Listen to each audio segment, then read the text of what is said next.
Satu rakaman video tular di media sosial memaparkan seorang pemandu e-hailing didakwa bertindak agresif terhadap seorang pengguna jalan raya dalam satu kejadian yang berlaku baru-baru ini.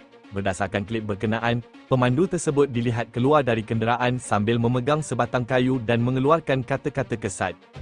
Kejadian dipercayai berpunca apabila pemandu e-hailing berkenaan ditegur kerana memasuki laluan sahala, sekaligus menimbulkan rasa tidak puas hati. Situasi menjadi tegang apabila pemandu terbabit menunjukkan reaksi marah dan bertindak mengancam pengguna jalan raya terbabit.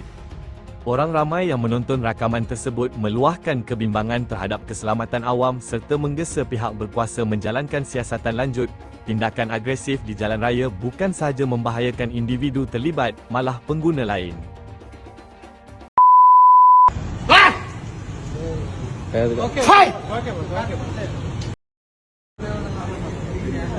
Tak tahu dia buat apa lenciau. Saya buat apa? Saya bawa kereta, panggil T, dia turun pukul saya. Tak pun cerita ni ya. Ni不要有我不敢打你啊。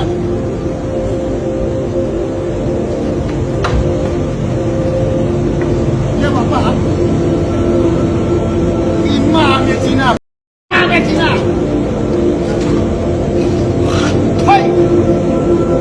Fuck your mother! Are you fat? Oh, your father got the voice in there for me. I'm one side. Don't jump on one side!